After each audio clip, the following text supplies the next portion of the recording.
Noong ika-30 ng Hulyo, 1989, Isang gabi ng kilabot na naitala sa kasaysayan ng rodeo, si Lane Frost, isang matapang at minamahal na kampiyon ng rodeo, ay haharap sa pagsubok na susubok sa tapang na hinasa niya sa mga taon ng pakikipagbuno sa toro. Para kay Lane, hindi lang ito sport, ito ang kanyang buhay. trabaho niya. Mabuhay ng 8 segundo sa likod ng halimaw na nilikha ng kalikasan para itapon siya. Ang halimaw ay hindi karaniwang toro, may bigat na 1,500 libra. Isang mabagsik na alamat ang nag-aasikaso ng laban. Malaki, maskulado at walang awa. Parang 5 refrigerator na sumasalakay, mga sungay ang una.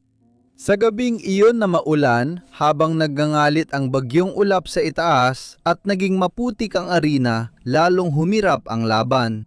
Pero si Lane, gamit ang kanyang kalmado at mahigpit na hawak sa lubid, ay hindi na tinag. Umakyat siya, banat ang kalamnan at matatag ang panga. Bumukas ang tarangkahan, sumabog sa kaguluhan ang toro. Umugong ang sigawan ng mga tao na parang kulog. Bawat sipa, bawat ikot, bawat hinga ay parang digmaan. Para kay Lane, pakiramdam ko yung 8 segundo ay parang 8 oras para sa kanya. Wala siyang ideya na ito na ang huling sakay niya, at siguradong hindi rin niya alam na babaguhin ito ang sport magpakailanman. Hindi lang ito kwento ng isang maalamat na pagsakay. Ito ang kwento ng isang lalaking naging isang icon at ng toro na naging kilalang-kilala sa kasamaan. Ngayon, susuriin ko ang malungkot at nakakakuryenteng kwento ng toro na pumatay kay Lane Frost. Maligayang pagdating sa extreme. Ipinanganak si Lane noong Oktubre 12, 1963 sa La Junta, Colorado na 3 oras lang ang layo mula sa tinitirhan ko. Si Clyde, ang kanyang ama, ay matapang at bihasang rodeo cowboy na lumalahok sa 3 event. Bilang bata, madalas panurin ni Lane ng ama habang nagtatrabaho kahit di pa niya lubos na unawaan ang panganib sa pagsakay nito sa toro. Ngunit ang maagang pagkakababad niya sa tapang at husay ng kanyang ama ay maaring siyang nagpasiklab ng apoy sa kanyang kalooban na nagtulak sa kanya na tahakin din ang parehong landas. Lumipat sa Oklahoma ang pamilya ni Lane noong bata pa siya. Doon, lubos siyang nalubog sa kultura ng rodeo. Maraming oras niyang ginugol sa pakikinig ng kwento ng mga sikat na cowboy mula sa iba't ibang estado. Malamang ilan doon ay kaibigan ng tatay niya. Pero ayon sa nanay ni Lane na si Elsie, hindi talaga siya interesado sa bull riding nung bata pa. Sa panayam, sabi niya, hindi talaga siya interesado. Hindi nga siya nanonood ng rodeo, maliban kung sasabihin kong sasakay na ang tatay niya. Doon lang siya nanonood. Sa iba namang oras, naglalaro siya sa lupa. Kahit ganon ang sinabi ng ina niya, likas sa kanya ang pagiging bull rider at sa edad na 5, nasubukan na niyang sumakay sa unang guya. Agad na nakita ang talento ni Lane at mabilis siyang nanalo ng ilang parangal sa mga youth rodeo sa buong bansa. Marami sa atin ang hindi maisip ilagay ang ating mga batang anak sa likod ng agresibo at mapanganib na toro, lalo na sa edad na 10. Ang batang cowboy na ito ay nagwagi ng una sa bareback, ikalawa sa calf roping at ikatlo sa calf riding sa iba't ibang paligsahan Sa Little Buckaroos Rodeos sa Uinta Basin. Noong 1981 naging pambansang kampiyon siya sa bull riding ng high school at wala pang 1 taon nang lumipas, naging kampiyon din siya sa unang Youth National Final sa Fort Worth, Texas. Sa puntong ito, mabilis nang umuusad ang mga pangyayari at si Lane ay patungo na sa pagiging isa sa mga pinakamahusay na bull rider sa kasaysayan ng US. Nagtapos siya ng high school noong 1982 at agad sumali sa Professional Rodeo Cowboys Association at nagsimulang sumakay ng full-time. Napasok niya ang unang National Finals rodeo niya matapos ang 2 taon. Ito ang pinakamataas na antas ng bull riding at ang panalo rito ay magpapatibay ng pangalan ng sinumang rider sa kasaysayan. Sa ngayon, si Lane ay nagkakaroon na ng mga tagahanga na umahanga sa kanya hindi lang dahil sa kanyang tapang na nagdala sa kanya upang sakyan ang ilan sa mga pinakamapanganib na toro sa arena, kundi pati na rin sa kanyang kakaibang kakayahan. Dumadagsa ang tao sa arena at namamangha habang patuloy siyang nakakakuha ng puntos sa bawat torong sinasakyan. Ito ay sining sa galaw at hinahangaan ng mga tagahanga ang kanyang talento. Noong 1986 iniangat niya sa panibagong antas ang kanyang karera at nakuha ang pinakaasam na National Finals Rodeo Bull Riding Average na titulo. Pero hindi ito ang pinakamataas na gantimpala ng bull rider. Si Lane ay muntik nang maging kampiyon sa mundo noong taon na yon, nagtapos siya sa 3 pwesto.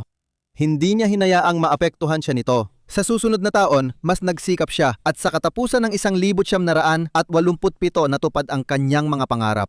Sa wakas, naging kampiyon ng mundo siya sa bull riding. Sinundan ni Lein ang tagumpay na ito sa pamamagitan ng pagkwalipika sa National Finals Rodeo sa loob ng 5 sunod-sunod na taon mula 1984 hanggang 1988. Ito ang Super Bowl ng mga cowboy. Taon-taon, nagtitipon ang mga pinakamahusay na cowboy at cowboy ang babae sa bansa para maglaban-laban sa iba't ibang paligsahan. Sa kabila ng kanyang mga nagawa at isang World Championship na nasa kanyang pangalan, isa sa mga pinakakilalang tagumpay niya ay dumating noong 1988. Sandali tayong lumihis sa gulo. Kung nais mo ng mas matitinding kwento na di pwedeng ipakita dito, sumali sa Extreme Community sa Patreon. Kita-kits sa tunay na extreme! Noong 1988 sumali si Lein sa event na Challenge of the Champions. Ang kompetisyong ito ay binuo ni John Growney, isang kilalang personalidad sa mundo ng rodeo. Plano niyang pagharapin si Lein laban sa isa sa mga pinakakilalang hayop na pumasok sa arena, ang sarili niyang toro na si Red Rock. Kita mo, hindi ordinaryong hayop ang torong ito. Ito ang tinuturing na sagradong graal ng bull rider. Sa mahigit 300 beses sinubukan ng bull rider makaabot ng 8 segundo, ngunit palaging naitatapon sila ng toro. Para sa marami sa mundo ng cowboy, tila imposibleng magawa ang trabahong ito. Tumatimbang na higit 1,800 pounds si Red Rock ay isa sa pinakamalaki at pinakamapanganib na toro sa rodeo. Ang kanyang pagiging walang talo ay nagpasikat sa kanya bilang isang alamat sa mundo ng mga cowboy. Kaya nang inalok si Lein ng pagkakataon na makalaban si Red Rock, hindi siya nagdalawang isip kahit isang segundo. Tinanggap niya ang hamon at naging unang tao na nakasakay kay Red Rock sa ika-5 pagtatangka sa Redding Rodeo sa California noong Mayo 20.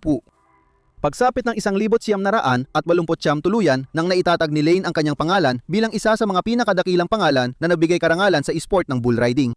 Hindi lang ang kanyang galing ang minahal ng mga tao sa komunidad ng mga cowboy. Si Lein ay may niti na kayang magpasaya ng isang silid at ang kanyang karismatikong personalidad at kabaitan ang nabigay daan para makakonekta siya sa mga tagahanga sa mas malalim na antas. Pero pag oras na hawakan niya ang lubid sa paa ng toro at kumapit ng 8 segundo, nagiging performer siya at parang normal lang lahat. Walang lugar para magkamali kapag ganito ang ugali ng mga toro. Maliit na pagkakamali o pagkawala ng konsentrasyon ay maaaring magdulot ng panganib sa buhay niya sa trabaho. Sa channel na ito, nag-upload ako ng ilang video tungkol sa panganib at unpredictable na kilos ng mga hayop na ito. Marami sa kanila ang mataas ang tsansang matapon kaya mapapaisip kang bakit pa sinasakyan ang ganitong hayop. Idagdag mo pa ang kanilang napakalaking bigat at walang kapantay na lakas at madali mong maiintindihan kung bakit kahit ang pinakamalalakas na bull rider ay nakakaramdam ng matinding takot kapag nagtama ang kanilang mga mata sa kanilang kasayaw sa gabing iyon. Kinilala si Lein bilang isa sa pinakamagagaling na rider na kanyang henerasyon pero nanatili siyang mapagkumbaba. Malinaw sa kanya na ang matinding lakas ng kahit anong toro ay maaaring magdala sa kanya sa maagang kamatayan. Ito ang buhay na pinili niya at sa tingin namin, hindi niya ito pinagsisihan. Noong Hulyo 30, 1989 makakaharap niya ang isang toro na magbabago magpakailanman sa takbo ng kasaysayan. Sa edad na 25, nakatakdang sumali si Lein sa isang bull riding event sa Cheyenne Frontier Day Show sa Wyoming. Ang event na ito ang nagbigay daan kay Lein na makuha ang pwesto niya sa National Rodeo Finals sa ika-6 na sunod na taon.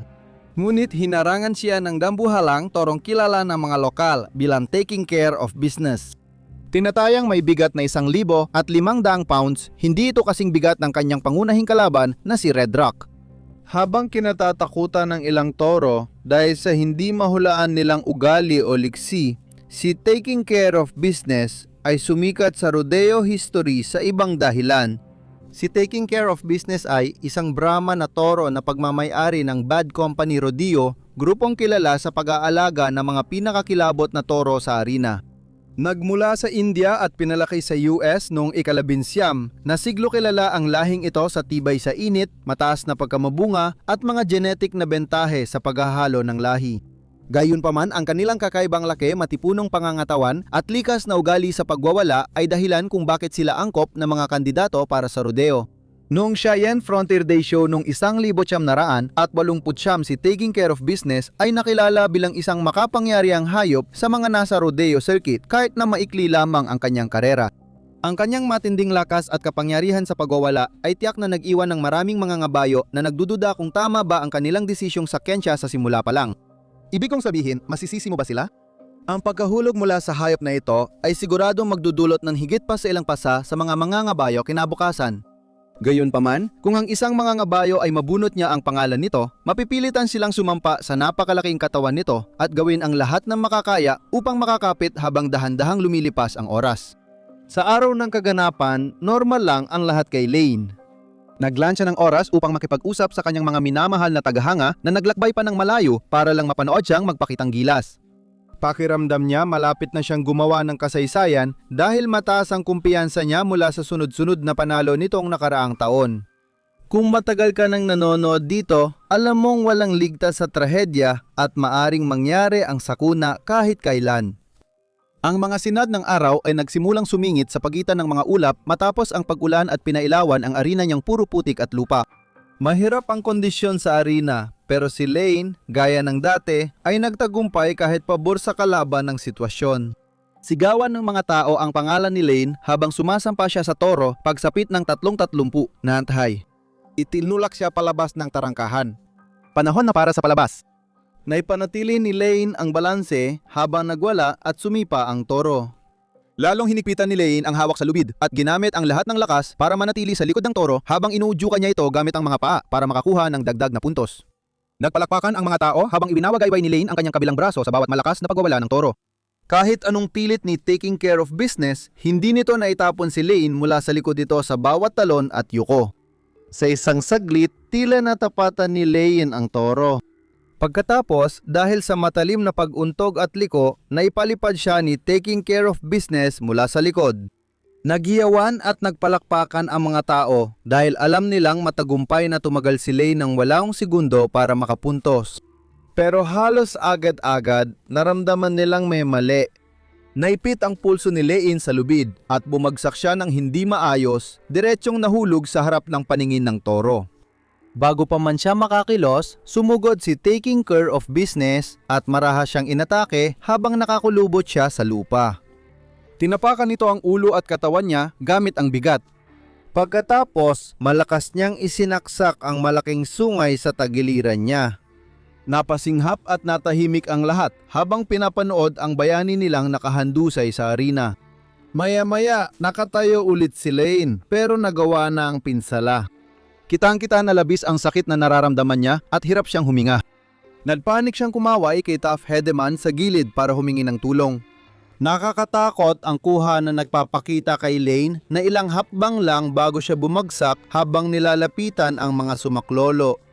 Agad na rumesponde ang mga medical na profesional para tulungan siya. Sinubukan nilang lahat para magpakita ng reaksyon ng bull rider pero agad naging malinaw na wala na silang magagawa. Tahimik ang arena habang pinapanood ng lahat ang katawan ni Lane na inaalis ng emergency services. Pagdating niya sa Memorial Hospital bandang 4:00 ng hapon, idineklara na siyang patay. Si Dr. Skip Ross ang unang rumesponde at nagbahagi ng mga pangyayari noong araw na yon. Naniniwala siya na nabali ang ilang tadyang ni Lane dahil sa sunggay ng toro at malamang may tumago sa malaking ugat o puso kaya nagkaroon ng matinding pagdurugo sa loob. Ang Taking Care of Business ang toro na pumatay sa isa sa pinakadakilang bull rider sa kasaysayan at habang buhay nitong dala ang tatak bilang pumatay kay Lane Frost. Nang dumating ang mga tao sa arena para panoorin si Lane Frost na makipagkompetensya ng gabing yon, wala ni isa ang nakaisip na yon na pala ang huling pagkakataon na makikita nila si Lane na nakasakay sa likod ng toro. Mabilis kumalat ang balita sa pagkamatay ng 25 anyos. Maraming hindi makapaniwala habang ang iba sa komunidad ng cowboy ay tulala sa gulat. Paano namatay ang isa sa pinakamahusay na bull rider ng kanyang panahon sa ganitong paraan? Gaya ng sinabi ni Flint Rasmussen, isang kilalang PBR rodeo barrelman, ang isang tao na tulad niya, isang world champion na kilala ng lahat, ay ganoon na lang sa amin. Isang bagay na hindi matutumbasan at mahirap maunawaan. Simula noon, bawat sakay ng mga rider ay may hindi binibigkas na pagkaunawa sa nakatagong panganib sa likod ng karaniwang pagsipa ng toro. Para sa marami, tumimo ang katotohanan ng nangyari, kaya napilitan ang mga profesional na rider na tanggapin na maaring dumating ang kamatayan sa kanila sa arena anumang oras. Ang pagkamatay ni Lane ay nagdulot ng lungkot sa rodeo community at maraming nagtaka. Mas inuuna ba ng sport ang aliw kaysa sa mga rider nito? Ang malungkot niyang pagpanaw ay nagmulat sa marami at nagpakita sa bull riding community ng dalawang bagay. Ang tagumpay sa bull riding ay hindi sigurado hanggat di ligtas ang rider at toro at kahit pinakamadaling ay pwedeng bumagsak agad. Gayunpaman, ang nakakatakot na pagkawala na human league sa rodeo community ay nagdulot din ng malaking revolusyon sa kaligtasan. Naging malinaw na manipis ang hangganan ng kapanapanabik na sakay at nakamamatay na trahedya. Marahil panahon na para gumawa pa ang sport para protektahan ang mga atleta nito. Ipinakita ng insidente ang pangangailangan ng mas pinahusay na mga hakbang sa kaligtasan tulad ng protective vest, helmet at iba pang gamit para sa mga sakay. Gaya ng sinabi ni Rasmussen Kalaunan, kapag tinitingnan natin yon ngayon, based sa mga nakita ko sa buong karera ko at sa mga suot ng mga bull rider, sa tingin ko hindi siya masasaktan kahit kailan. Mahalagang tao sa kilusan para sa kaligtasan si Cody Lambert, matagal ng kaibigan at kapwa bull rider ni Lane. 3 taon matapos siyang pumanaw, tumulong si Cody sa pagdisenyo at paglabas ng unang protective vest para protektahan ang mga rider sa tusok at blunt trauma. Nanggaling ang ideya ng vest sa suot ng kanyang kapatid na hinete ng kabayong pangkarera. Binago ni Lambert ang vest ng hinete para masuot ito sa labas ng damit ng rider. Nababaluktot, madaling tanggalin at may western na itsura para sa rodeo. Simula ito ng revolusyon sa kaligtasan na magbabago sa bull riding habang buhay. Ngayon, mabilis nang namumulat ang mga rider sa matitinding panganib tuwing pumapasok sa arena.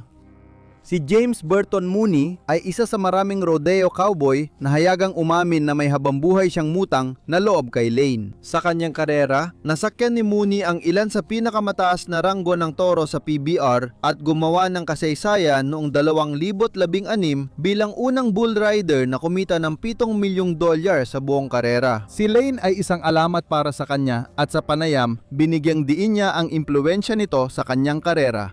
Lumaki akong nanonood kay Lane Frost. Doon ko natutunan sumakay ng toro. Aminado si Mooney na ilang beses na siyang nailigtas ng imbensyon ni Cody. Nakakalungkot na kailangan pang mangyari ang mga bagay tulad ng pagkamatay ni Frost para magbago ang lahat at magkaroon ng ganung bagay. Bahagi lang talaga yan ng laro. Pero ang epekto ng pagkamatay ni Lane ay hindi lang umabot sa mga panseguridad na hakbang sa loob ng sport. Lubos nitong binago kung paano tinitingnan ng mga kalahok at ng mga tagahanga ang rodeo bilang isang buo.